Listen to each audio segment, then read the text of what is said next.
de Bandas de Gaitas, que xa unha cita referencial do verán cultural na provincia de Ourense e, como a todos os anos, pois nos permite ademais disfrutar dese maravilloso entorno como é a Estación de Montaña de Cabeza de Manzaneda. Un evento que, polo tanto, une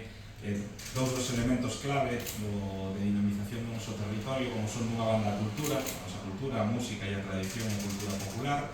e, por outra banda, pois, as paisaxes majestuosas que temos na provincia de Ourense e, entre elas, neste caso, pois, a Estación de Cabeza de Manzaneda, con ese campo de competicións que é absolutamente fantástico, nun entorno maravilloso que eu creo que todo o mundo que non fora nunca a visitar este punto, neste momento concreto do certame celtibérico de bandas de gaitas, pois debe facelo, porque a verdade é que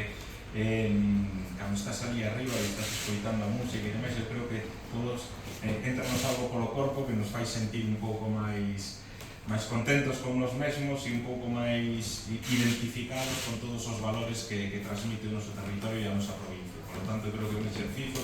que todo ourensano, ao menos alguna vez na súa vida, debe facer. Entón, pola miña parte, dicir que dentro da Deputación, pois, como non, levamos anos colaborando con este certame,